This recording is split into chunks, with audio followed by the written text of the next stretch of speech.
وَإِذَا أَنْعَمْنَا عَلَى الْإِنسَانِ أَعْرَضَ وَنَأَى بِجَانِبِهِ وَإِذَا مَسَّهُ الشَّرُّ كَانَ يَئُوسًا قُلْ كُلٌّ يَعْمَلُ عَلَى شَاكِلَتِهِ فَرَبُّكُمْ أَعْلَمُ بِمَنْ هُوَ أَهْدَى سَبِيلًا وَيَسْأَلُونَكَ عَنِ الرُّوحِ قُلِ الرُّوحُ مِنْ أَمْرِ رَبِّي وَمَا أُوتِيتُم مِّنَ الْعِلْمِ إِلَّا قَلِيلًا رَبِّ اشْرَحْ لِي صَدْرِي وَيَسِّرْ لِي أَمْرِي واحلل عقدة من لساني يفقه قولي فالحمد لله والصلاة والسلام على رسول الله وعلى آله وصحبه أجمعين السلام عليكم ورحمة الله وبركاته. So inshallah, in this brief reminder I want to share with you some ta'ammulat, some reflections from 3 ayat that belong to Surah Al-Isra. This is the 17th surah, and these are ayat number 83, 84 and 85. Allah Azza wa Jal says, وَإِذَا أَنْعَمْنَا عَلَى الْإِنسَانِ, when we shower favor onto the human being, أَعْرَض, that the human being ignores it, deliberately ignores it. The suggestion here is that when human beings are given lots of gifts by Allah, human beings start becoming deluded into thinking somehow they deserve them, or they are entitled to them, or this is because of their own doing, or their own accomplishments, or their own capability. So they completely ignore the fact that these are favors. They actually start thinking they own them or they're entitled to them in one way or the other. وَنَأَى بِجَانِبِهِ, and he turns away to his side. In other words, this is kind of a, let me give you an English translation, an American English translation of نَأَى بِجَانِبِهِ. That's نَأَى بِجَانِبِهِ. Okay? So this guy, when somebody says Allah has given you a lot of favor, that's literally captured in language. Okay? That's what he does. So he huffs and puffs about the things that Allah has given and dismisses the idea that this is somehow a divine gift. وَإِذَا مَسَّهُ الشَّرُّ, and when harm touches him, when harm hits him, كَانَ يَئُوسًا, he becomes altogether depressed, full of sadness. Allah has done this to me.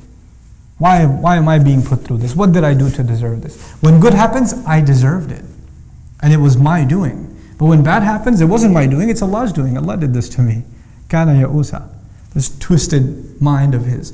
On a side note, what's really remarkable about this ayah is actually a lesson in adab, a lesson in etiquette, and how we not only think about Allah, but even how we talk about Allah. And obviously you all know that speech, the way a person speaks, is a manifestation of how they think, right? So when favor is mentioned, Allah says, وَإِذَا أَنْعَمْنَا عَلَى الْإِنسَانِ. This is the past tense, أَنْعَمْنَا. Who's the doer? What's the fa'il? ضمير مستتر تقديره what? نحن, it's Allah. We shower him. But when it says وَإِذَا مَسَّهُ الشَّرُّ, when favor is mentioned, then the doer, the subject of the verb, is Allah. When we shower him with favor. When harm hits him, Allah says massa, huwa massa, and the outside doer, the fa'il, is asharru. When harm hits him, when harm touches him. In other words, Allah did not associate himself with harm. Okay? So Allah did not say when we make harm touch him, or we afflict him with harm. He didn't do that. He didn't associate harm to himself. And this is actually teaching us something, a very deep concept in our religion about harm and benefit in this world. At the end of the day, what's our belief? Everything is from Allah. When someone gets sick, it's from Allah. When someone gets better, it's from Allah. That's our belief. Nothing happens except for the will of Allah. But that doesn't mean that we get to talk about it like that. Even though that's the reality, there's supposed to be a certain level of respect. Why is that? And you have to, if it's truth, it's truth. You should just be able to say it. Why code it with formality? This is also an important lesson. Allah teaches us in a way that is suitable for all human beings. You see, a mature student, a mature believer, they know that when good happens, there's good in it. And when that bad happens, there's also good in it. And all of it is a test. This is a mature believer. But anyone short of being mature, anyone that's not that mature in their faith, then when bad happens and you say it's from Allah, how did they think of it? Literally as Allah did something bad and He means something bad by it. Like they cannot process anything more mature than that, right?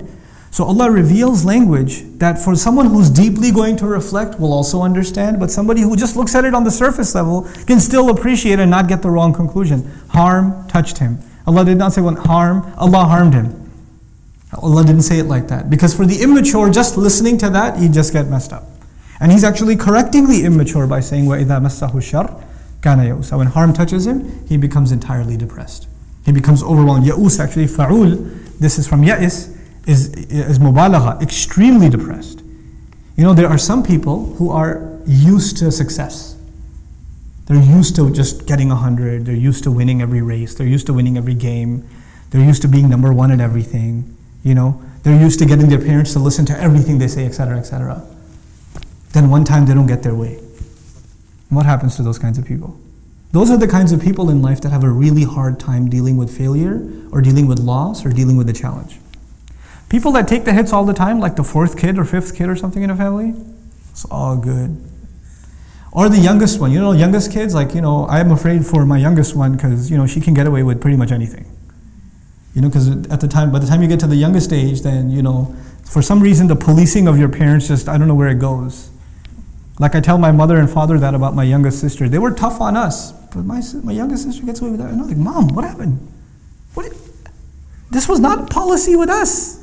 How is she getting away? No, choti hai, rehne do. Like, she's so little. She's not little. So, what happens with people? They get spoiled. Favors can spoil someone. And so when a little bit is taken away, they become entirely depressed. Entirely depressed. Now this lesson that Allah teaches us, about favor and being, harm touching you, all of us in this dunya have been given a limited number of ni'mah and a limited number of shar. Right? On the one hand, Allah has decided what our rizq is going to be. Our rizq, our provision includes our money, but it also includes our friends. It includes our families, our rizq. Our knowledge is our rizq. The people who teach us is our rizq. The people who learn from us are our rizq. Our children are our rizq. Every good you have in your life is basically your rizq. And you don't have an unlimited amount of this stuff. Where do you get the unlimited stuff? You get that in Jannah. Here, there's a limited supply of what you're going to get. It's written for you. Then on top of that, there's a limited number of challenges that you're going to face in this life. Allah is not going to give you any more or any less than what He's written for you. That's it. It's declared. This is what your lot in life is. Now, if you internalize that, then your challenges and your opportunities, if you put it in that language, that your challenges and your opportunities are not the same as my challenges and my opportunities. Okay? They're not the same. And sometimes Allah opens a door of opportunity, but you refuse to walk through it. Like He opened it, and you could have reaped a lot of reward from it, but you chose to not walk through it. And then you end up suffering. And then you end up blaming Allah instead.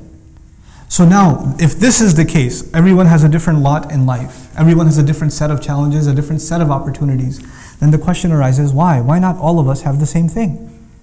Why not all of us have the same set of challenges? Make it consistent. The next ayah answers that question. He says, قُلْ كُلٌّ يَعْمَلُ عَلَى شَاكِلَتِهِ. Tell them, let everyone work. Everyone should work. كُلٌّ يَعْمَلُ actually means everyone should try to work. When a mudari' becomes a sifa, it's actually in the meaning of trying to do something. Everybody should try to work on their shakila. Now what is shakila? Shakl in Arabic is form. Shakl is the appearance of something and the mold of something. Okay? You can even say the shape of something is shakila. In a figurative sense, you can call it, I use psychological terminology now, your predisposition. You're pre-programmed a certain way. Some people have a good sense of humor, some people are very serious, some people are oriented towards science, others towards literature, some are very artistic, some are, they have a hard time figuring out what they are, but but they know how to have a good time. There are people with different personalities, different shakilat, you can say. Allah says everybody, first of all, recognize what Allah has given you, what kind of personality Allah has given you, and then work in accordance with that. In other words, shakila, you see the ta marbuta at the end, makes it actually a marra, meaning an instant, an individual thing. Not two people have the same shakila. Allah made personalities very, very, very different. And everybody should try to figure out what their personality is like as much as they can. And then in accordance with that, figure out what is the most they can make of their opportunities. What are the most they can, and what are the challenges in their personality, what are some shortcomings they have, and how can they overcome them. This is actually a very powerful concept at the individual level, but it's so powerful that Allah in another place in the Quran even describes this at the level of nations. One of the names for nations in the Quran, وَجَعَلْنَاكُمْ شُعُوبًا وَقَبَائِلَ لِتَعَارَفُوا. Shu'uban comes from the word sha'ab or shu'bah in Old Arabic, which actually means a dent or a crack in a wall. An imperfection is a sha'b. It's an imperfection. As if to say every nation has some Some good qualities, but some quirks. And nations have to get to know each other so they learn from each other's strengths. Because one nation's strength is another nation's weakness, and one nation's weakness is another nation's strength. In my culture, there are some things that are really bad. I should learn from another nation. Like if I'm a Desi, our dietary habits are really bad. So maybe I should learn from another nation that has much healthier eating practices, whose 70-year-olds go jogging, where our 40-year-olds are on a cane. So maybe there's something wrong with our culture that we can learn from another culture. That's at the level of nations even. But even at the level of an individual, if someone's able to recognize their weaknesses, then they're able to make connections, make friends, put themselves around people that cover for that weakness. That they recognize that weakness and they cover for that weakness. You see, if you surround yourself with people that have the same weaknesses as you, they have the same problem as you. Like if you have a terrible sense of humor, you have no restrictions on your sense of humor, and you become friends with other people who also have no breaks in their sense of humor, not very good things will come out of that relationship. Maybe someone in this relationship should have what? Some sense of, okay guys, that's enough. Let's cut it out. You see what I'm saying? Somebody has to be there. But by the way, if everybody's super serious, and you're serious and all your friends are super, that's a very depressing life. You need somebody to stir things up. Now in terms of deen, in terms of what Allah wants you to do with your life, everybody should, instead of complaining, or you only get happy when good things happen, and you get super depressed when bad things happen, the reality of it is, each of you will have your share of good and bad in this world, and you need to make the most of it given your personality, given your shakila. فَرَبُّكُمْ أَعْلَمُ بِمَنْ هُوَ أَهْدَى سَبِيلًا. Then your master knows who is more guided in terms of a path. And he didn't say as-sabil either, he said sabilan. He made it, actually, this is a tamyiz of it, in terms of a path, suggesting that each one of us will have a course, depending on our shakila. Now, which raises another question. Where did these different personalities come from? How come we have different personalities? In psychology studies, they study genetic twins. One's favorite color is blue and the other's favorite color is purple, and they're like, we can't figure this out. Genetically, they're the same. Because some said your personality is a product of your genes and your environment, right? Nature and nurture. But then they can't figure out these cases where the nature is the same, genetically they're the same, and they're brought up in what? Same household. So their nature is the same and their nurture is the same, but this guy likes bicycles and that guy likes boats, or whatever. This one's into sports and that one's into chess, and they can't figure this out. Genetic twins, how can they do this? Allah Azza wa Jalla actually answers this question.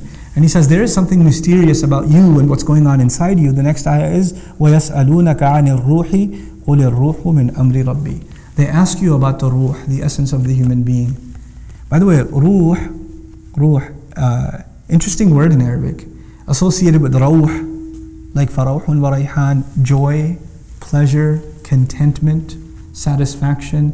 There's something inside of us that is the source of our happiness, is the source of our contentment, and it's distinct to each and every one of us. We can only know very little about it. Allah says, they ask you about the ruh, tell them the ruh is from the command of my master, min amri rabbi. Shah Waliullah Dehelvi rahimahullah used to argue that there are two worlds of Allah's doings. There's the alamul khalq and alamul amr. Alamul khalq, the world of creation, and the world of command. And what he meant by that is that Allah created this universe, a physical universe, in which there are certain laws that govern it. It's dictated by time. For instance, when you plant a seed in the ground, it doesn't just pop up into a tree, right? There's a process by which it turns into a tree. A baby doesn't just turn into a man overnight or a woman overnight. There's a process, there's a time. And this is the world of khalq. Allah made things with tadarruj in the world of khalq. There's a process and progression in the world of khalq. But there's the alam of al-amr. There's the world of amr, where Allah commands something and it comes into full formation to perfection when? Instantaneously. Like the angels are from what? Alam al-amr. The ruh is from what? Alam al-amr. The Quran is from Alam al-amr. Right? So there's this unseen world where things happen. They're first of all not limited by time like we think of time. They're not limited by distance like we think of distance. They're not limited by process like we think of process. It's its own entity, the world of al-amr, the amr of Allah. Which is why, when amr is mentioned, إِنَّمَا أَمْرُهُ إِذَا أَرَادَ شَيْئًا أَنْ يَقُولَ لَهُ كُنْ فَيَكُنْ. When He says amr, He gives the amr that it should be, and it comes into existence immediately. It happens immediately. That's the world of Allah's amr. And these two worlds seem to be separate most of the time. In us as human beings, we actually have, our physical growth is from alam al-khalq, and our spiritual entity belongs to alam al-amr. Prophets ﷺ are teaching people, but their teachings come from where? Alam al-amr. And the miracles that they're given, which break alam al-khalq, because they belong to alam al-amr, right? So the fire stops burning in Ibrahim a.s. case, that's from the amr. Now Allah is saying that your ruh, something inside you, belongs to alam al-amr. قُلِ الرُّوحُ مِنْ أَمْرِ رَبِّي. It's from the amr of my Rabb. And how much do we know about angels? How much do we really know about, the world of amr? Not much. We can have some idea that whatever Allah tells us we can have, otherwise it's entirely unseen and unexperienced to us. So actually what we're learning then is, there is something inside of us, inside of you and inside of me, that is the essence of my personality, and yet I know about it very little. وَمَا أُوتِيتُم مِّنَ الْعِلْمِ إِلَّا قَلِيلًا. You have been given about knowledge, from within its knowledge, within knowledge itself, very, very little. There's something inside us so powerful that we can't even know it ourselves. Now, think about this in retrospect. The human brain, the physical brain. This is not a ruh. This is just some gray matter and some electrical signals going off between microscopic cells over here. This stuff, how much do neuroscientists know about the brain? After all this research, they tend to say we know almost nothing.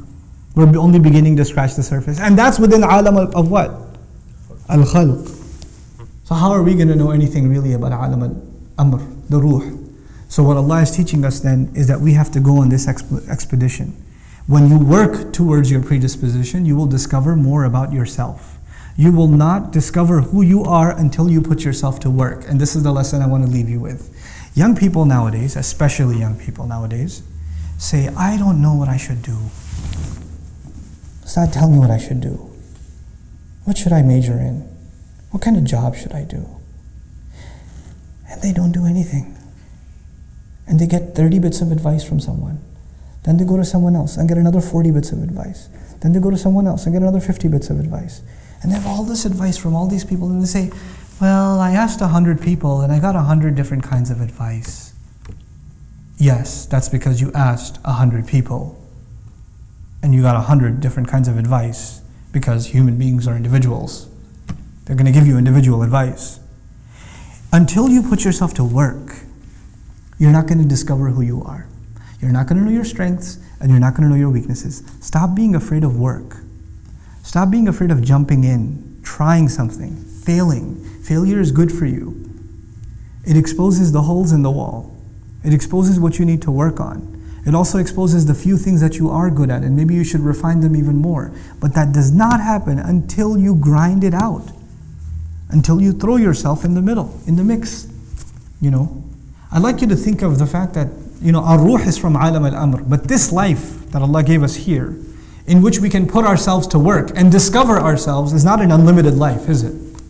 So, between coming of age and sleep, and then old age where you pretty much become senile, we don't have a lot of years to figure ourselves out, to put ourselves to work. So don't be afraid to try things. Allah has given us this incredible adventure in the world. Don't be scared to try stuff. The fact that you've taken the adventure to try to learn Arabic is cool, but this is just the beginning. Try things in business. Try things in your education. Try things in, try a different kind of job. Try things. And if you live your life just afraid, I'm not sure if it's going to work or not. I'm not sure if I'm going to succeed at that or not. Those are the kinds of people that will only sit on the sidelines and not do anything in life. You have to stop being afraid of failure. You have to work on your shakila.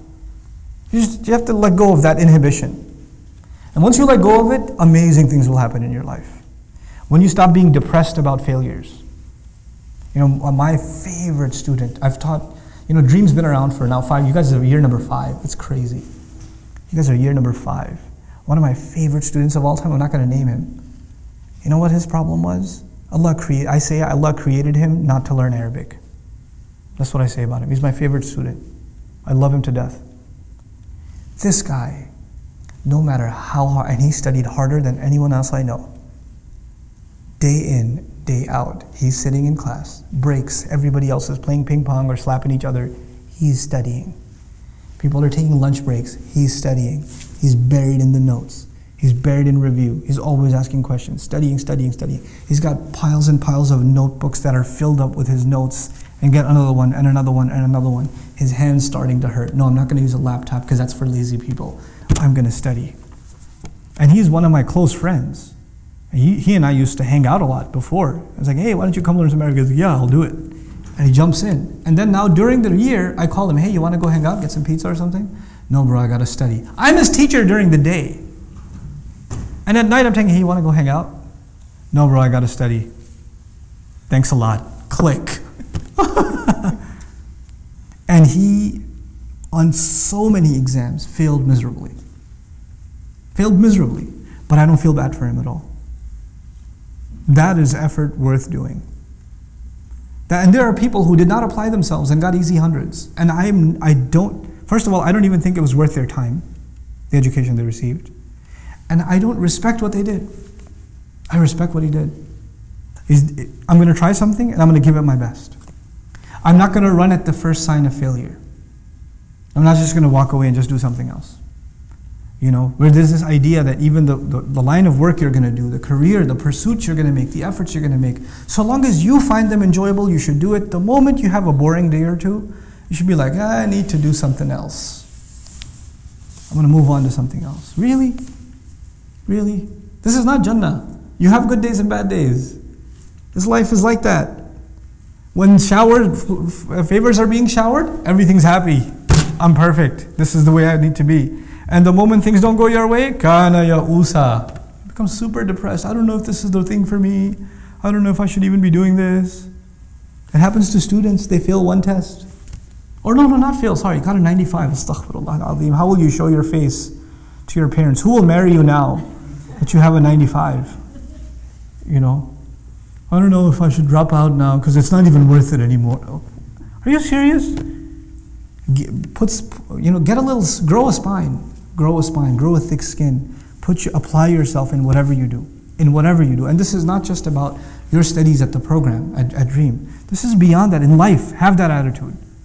Whatever you jump into, really dive in. Dive all in. Yes, seek counsel, but don't over-seek counsel. Don't keep getting advice and not doing anything. You know, you have a few people in your life you can trust. And sometimes some people, you know, they get into this habit where they like to get advice from people they know they're going to get two different answers. Because they live off of the confusion. They feed off of it. They use that as a scapegoat to not do anything. Well, he said this, but you said this. And they wait for you to say something and say, but he said this. You could have told me that before I told you anything, but you know what? Seek advice, but seek advice with a purpose. And seek advice with some trust. You shouldn't just ask random people. By the way, if you're seeking contradictory advice from people, you know what that says? That says, first of all, you have no confidence, number one.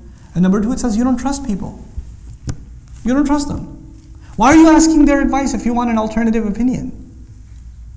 You don't have to take everybody's opinion. You don't have to take my opinion, or Sheikh Omar Suleiman's opinion, or Sheikh Abdul Nasir's opinion, or anybody's opinion for that matter. You consider their opinion and you make your own judgment. But once you make your own judgment, فَإِذَا عَزَمْتَ, when you make a decision, فَتَوَكَّلْ عَلَى اللَّهِ, trust Allah and move on with life. Trust Allah.